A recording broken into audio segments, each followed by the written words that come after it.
प्रभात बच्चों, आज हम आपको कृतिका भाग 2 का द्वितीय अध्याय पढ़ाएंगे, जिसका नाम है जार्ज पंचम की नाव। प्रस्तुत कहानी में उस समय की भारतीय सरकार की मानसिकता व्यक्त की गई है।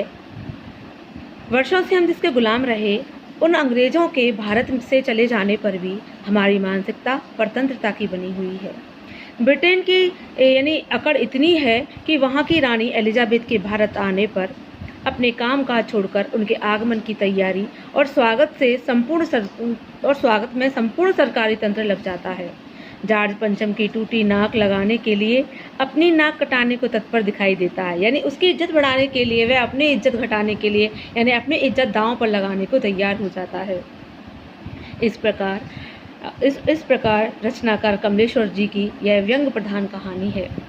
रानी एलिजाबेथ के आगमन पर हड़कंप। इंग्लैंड की रानी एलिजाबेथ द्वितीय अपने पति के साथ भारत दौरे पर पधारने वाली थी। उनके आगमन की चर्चा रोज लंदन के अखबारों में छपती थी। तैयारियां जोर शोर से चल रही थी। रानी हिंदुस्तान, पाकिस्तान और नेपाल के दौरे पर कौन कौन सा सूट पहनेगी, इसे लेकर दर्जी भी बहुत परेशान था। उनके आने से पहले रानी के सेक्रेटरी आदि सुरक्षा की दृष्टि से दौरा कर लेना चाहते थे। फोटोग्राफरों की फौज तैयार हो रही थी। इंग्लैंड के अखबारों में जो भी खबरें छपती थी, वे सब दूसरे दिन हिंदुस्तानी अखबारों में चिपकी हुई नजर आती थी, यानी दूसरे दिन भारत के अखबार उन्हीं खबरों से रंगे नजर आते थे कि रानी ने हल्के रंग का एक सुंदर सूट बनवाया है, जिसका रेशमी कपड़ा हिंदुस्तान से मंगवाया गया है, जिसका खर्च 400 पाउंड आया है। फिर तो रानी के नौकरों, बावर्चियों, खानसामों और अंगरक्षकों की पूरी जीवनियाँ अखबारों में छपने लगी। यानी कौन जो बावर्ची थे, सब कुछ रानी पूरी तैयारी से आने वाली थी, और रानी के तो फोटो छप ही रहे थे, साथ में ही उनके सभी जो सेवक थे उनके फोटो भी अखबारों में छप रहे थे। यहाँ तक कि शाही महल के कुत्तों की भी तस्वीरें अखबारों में छप रही थी। इस तरह शंख इंग्लैंड में बज रहा था, गूंज हिंदुस्तान में हो रही थी। राजधानी में तहलका मचा हुआ था। देखते ही देखते दिल्ली का काया पलट होने लगा, यानी पूरी दिल्ली जो है पूरी बदली नजर आने लगी, बिल्कुल साफ सुथरी और बहुत सुंदर दुल्हन की तरह सजी हुई। यानी जो दिल्ली जिसके तरफ कोई ध्यान नहीं देता था, अब क्योंकि रानी एलिजाबेथ पधारने वाली है तो उसका काया पलट होने लगा। अब है जॉर्ज पंचम की नाक मुसीबत बनी। किस प्रकार जॉर्ज पंचम का स्टैचू जो दिल्ली इंडिया गेट पर लगा हुआ है, जिसकी नाक टूट गई थी, जिसकी नाक को किसी ने तोड़ दिया था, तो वो अब उसकी कैसे नाक उस समय लगाई जाए, क्योंकि समय पर काम होना जरूरी है। रानी एलिजाबेथ दौरे पर आने वाली है, तो वह यह सब देखेगी तो कैसा लगेगा। इसके लिए पूरी सरकारी जो तंत्र था उसमें हड़कंप मच गया था। उसके लिए बहुत बड़ी मुसीबत खड़ी हो गई थी। इंडिया गेट के सामने वाली जॉर्ज पंचम की लाट यानी मूर्ति की नाक एकाएक गायब हो गई, यानी अचानक गायब हो गई। हथियार बंद पहरेदार गश्त लगाते रहे, यानी चौकीदारी बराबर चल रही है। हथियार लेकर लोग जो पहरेदार हैं वो गश्त दे रहे हैं, चौकीदारी कर रहे हैं, फिर भी लाट की नाक चली गई।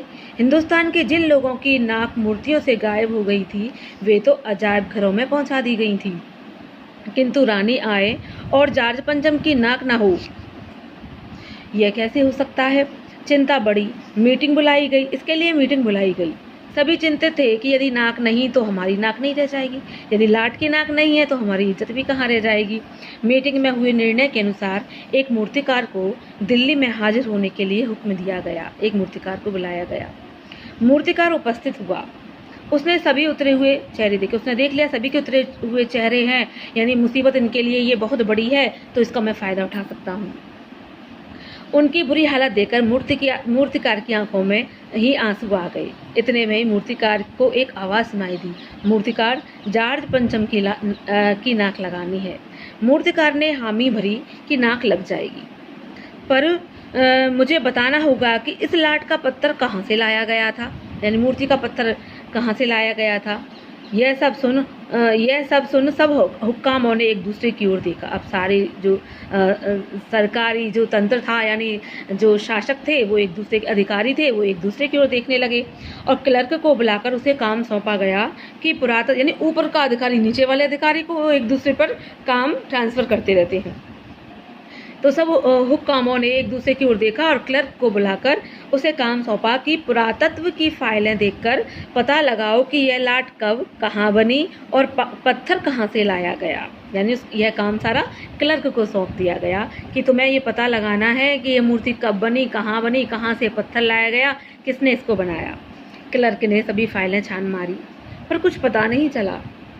फिर हुक्कामों की सभा हुई, सबके चेहरे पर उदासी छा गई।